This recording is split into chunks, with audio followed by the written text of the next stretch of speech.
side. Maine's forces making their way in through the front door. Here come the nades through the windows. Snipers all ready for it, and that knocks Dabbers in. Nicely done. Two standing. Damage to the press. Corey's spray through. Is able to get one knock in. He does lose a teammate permanently though. Nades back. That could be in the center of mass. Continues his spray together. Drops Crusher as well. Blue Wolves go up. He's not able to do anything with that. Still finds a gap in defense. Doesn't quite take down that player. He's still able to stay alive and try challenge another side as Dream pop out their nades and get the kills together.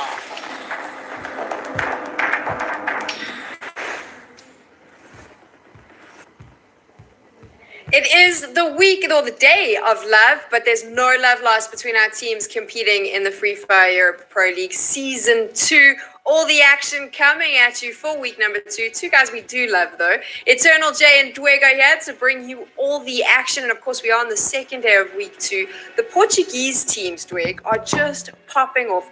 Vice Aurora, Monadade, Z4, all Portuguese. And they are the 3 out of the 4 teams that currently are sitting with 2 booyahs each. It's like they're all coming together and they go, right, let's have a bit of an alliance here and let's get rid of everyone else. Portuguese teams. And of course, all the action yesterday. We had a bit of a shake-up. Today we get to see even more of that Free Fire action. What's important is teams A.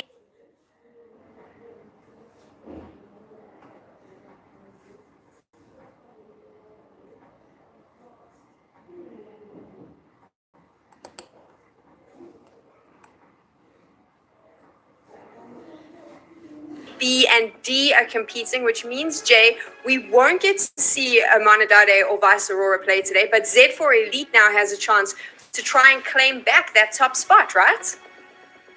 Indeed they will. Obviously coming out of week 1 in a real good spot is that Z4 Elite side coming out of the qualifiers and shocking I think a lot of the main teams to make their way all the way up to that position. So try and knock those guys off their pedestal. I mean they're tied up with Vizora, so already like you're looking at a very good day for them, and only a handful of points separate them, a single booyah from Irmandade.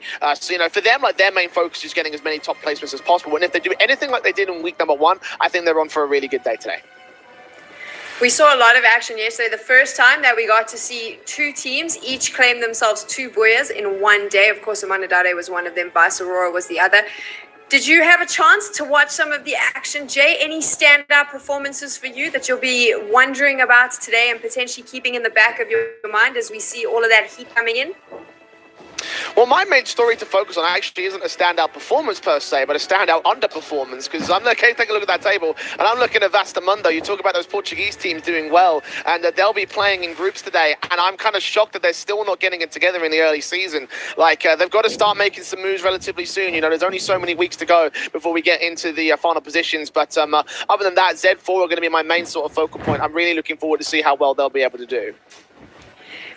Drake, Jay mentioned it, but I mean, we do have to point this out. Vastamundo, they were Season 1, the Premier League. They were the team that came out on top, and they've kind of underwhelmed us a little bit. Very aggressive from them every time they drop in a map, but it's just not paying off. We haven't seen a booyah from them. What do you think it is that they're struggling with? Mentioned it right there, their aggression. Certainly saw yesterday was certainly on that second map of Purgatory is teams just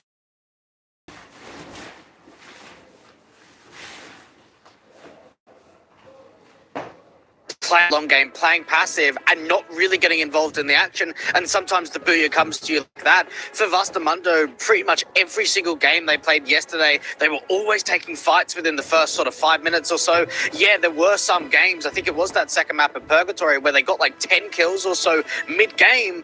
You might be getting the points for kills, but if you're not having enough players alive in that very last sort of offensive, in that last circles, then you're just not going to get the booyahs. I think they need to change their pace of game. I think they need to change their strategy. Otherwise, they might just be a middle-of-the-table team this entire season. You know what's not middle of the table, it's top of the table, is all the codes that we get to drop in the stream. We have some sick in-game loot to give away, and all you need to do is hit certain milestones. So what we need is for you to get all your friends into the streams, because if we hit those fewer milestones, we get to drop those codes below. And of course, we did change it up yesterday, so it's going to be a little bit easier for you now. We're going to combine streams, so the Portuguese stream, the stream in Romania, as well as the English stream. All the numbers combined will determine if we drop one of those codes. So make sure